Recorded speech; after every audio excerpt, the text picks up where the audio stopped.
अस्सलाम वालेकुम स्टूडेंट, हम डिस्कस कर रहे हैं properties of union and intersection और उसमें हम अब डिस्कस करेंगे प्रॉपर्टी नंबर 4 जो कि क्या है, associative property of intersection. Associative property of intersection, ठीक है।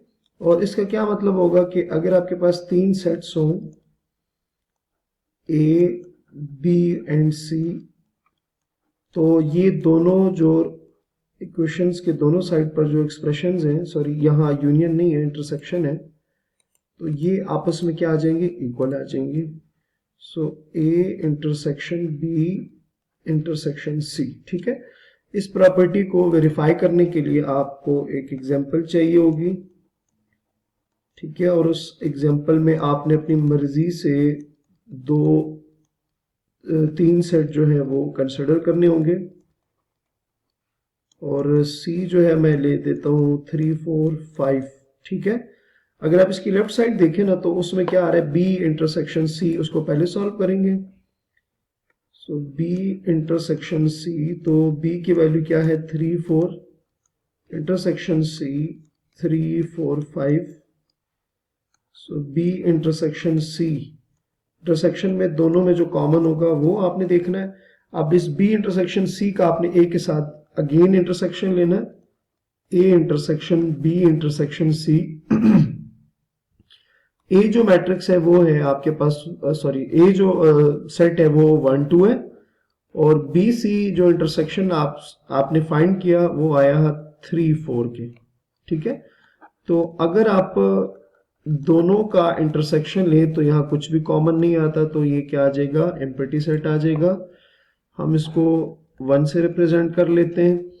अब आ जाते हैं इसकी राइट साइड पे, तो राइट साइड पे क्या है, A इंटरसेक्शन B, ठीक है। और उसका जो इंटरसेक्शन लेंगे C के साथ, तो पहले आप A इंटरसेक्शन B फाइंड करेंगे। Now A intersection B, A आपके पास क्या है 1 2, B क्या है, B है 3 4। सो A इंटरसेक्शन B, तो ये आपके पास क्या आ जाएगा, एम्प्टी सेट आ जाएगा। अब इसका इंटरसेक्शन लेंगे आप C के साथ। Now A intersection B intersection C, तो A इंटरसेक्शन B क्या है, एम्प्टी सेट। इंटरसेक्शन C क्या है 3 4 5 है।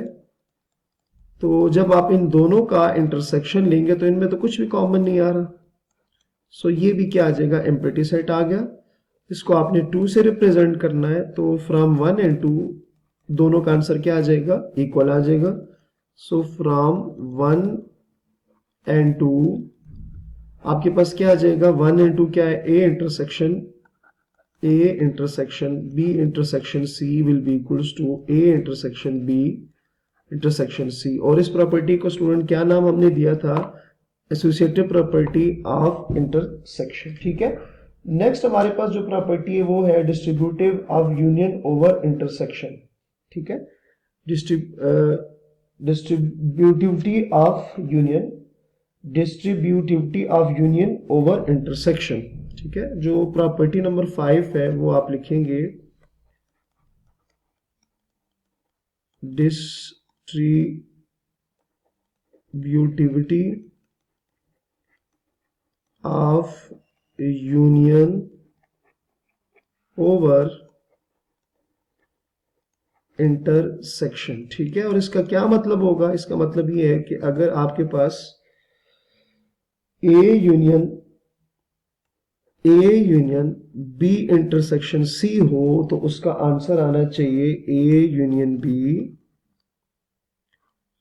इंटरसेक्शन A यूनियन C, ठीक है। ये आपने इसकी लेफ्ट और राइट साइड को आपस में प्रूव करना है इक्वल, और इस प्रॉपर्टी को कहा जाता है distributivity of union over intersection. सही हो गया। इस प्रॉपर्टी को वेरीफाई करने के लिए अगेन आपने एक एग्जांपल लेनी है। एग्जांपल में आपको तीन सेट्स चाहिए होंगे क्योंकि A B C आ रहा है। सो A आपने कंसिडर कर देना है 1 2, B आप कंसिडर कर लें 1 2 3, और C कंसिडर कर लें 3 4, ठीक है। तो प्रॉपर्टी की जो लेफ्ट साइड है उसको आप देखें तो उसमें B इंटरसेक्शन C आ रहा है, तो पहले आप B इंटरसेक्शन C फाइंड करेंगे। B की वैल्यू है 1 2 3, इंटरसेक्शन C की वैल्यू है 3 4। सो B इंटरसेक्शन C, आप अगर दोनों का इंटरसेक्शन लेंगे तो 3 आएगा। अच्छा, अब इसका आपने यूनियन लेना है A के साथ, A union B intersection C। So A की वैल्यू है 1 2, यूनियन B इंटरसेक्शन C आया 3। So A union B intersection C will be equals to 1 2 3। क्योंकि हम दोनों का यूनियन ले रहे हैं तो यूनियन में आप क्या करते हैं, दोनों सेट्स के एलिमेंट्स को कंबाइन कर देते हैं। ये क्वेश्चन नंबर 1 आ गया। अच्छा, राइट साइड पे देखें तो पहले A यूनियन B है, फिर A यूनियन C। आप A यूनियन B फाइंड करेंगे, A यूनियन C फाइंड करेंगे, दोनों का इंटरसेक्शन लेंगे तो लेफ्ट साइड की इक्वल आना चाहिए। So now A union B अब फाइंड करेंगे तो A की वैल्यू है आपके पास 1 2, यूनियन B की वैल्यू है 1 2 3। आपने क्या करना है, यूनियन लेना है तो आ जाएगा 1 2 3। सही हो गया। नेक्स्ट आपके पास क्या है, आपने फाइंड ये करना है कि अब A यूनियन C फाइंड करना है आपने। So now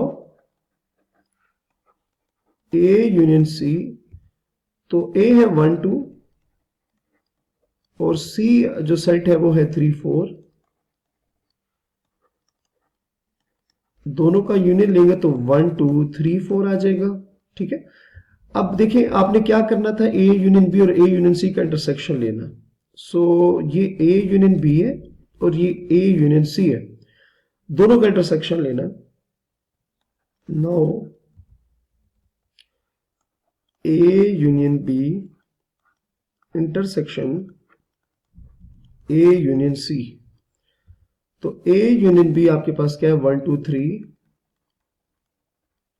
intersection A union C आपके पास क्या है, 1 2 3 4, 1 2 3 4। इंटरसेक्शन में स्टूडेंट क्या करते हैं कि दोनों जो सेट्स होते हैं उनके जो कॉमन एंट्रीज या एलिमेंट्स होते हैं उनको लिखा जाता है। सो अगर आप देखें तो क्या आ रहा है, 1 2 3, ये दोनों में कॉमन है, इसको आप 2 से रिप्रेजेंट कर लें। अब जरा चेक करते हैं 1 और 2 का आंसर क्या आता है। अगर आप 1 में देखें तो आंसर क्या आ रहा था, 1 2 3, जबकि 2 में क्या आ रहा है, 1 2 3 आ रहे हैं। सो आप लिख सकते हैं फ्रॉम 1 एंड 2 जो प्रॉपर्टी थी वो क्या थी, A union B intersection C is equals to A union B intersection A union C। और इस प्रॉपर्टी को क्या कहा जाता है, distributivity of union over intersection. ठीक है, तो उम्मीद है आपको समझ आ गई होगी ये प्रॉपर्टी। अपना बहुत सारा ख्याल रखिएगा। अल्लाह हाफिज।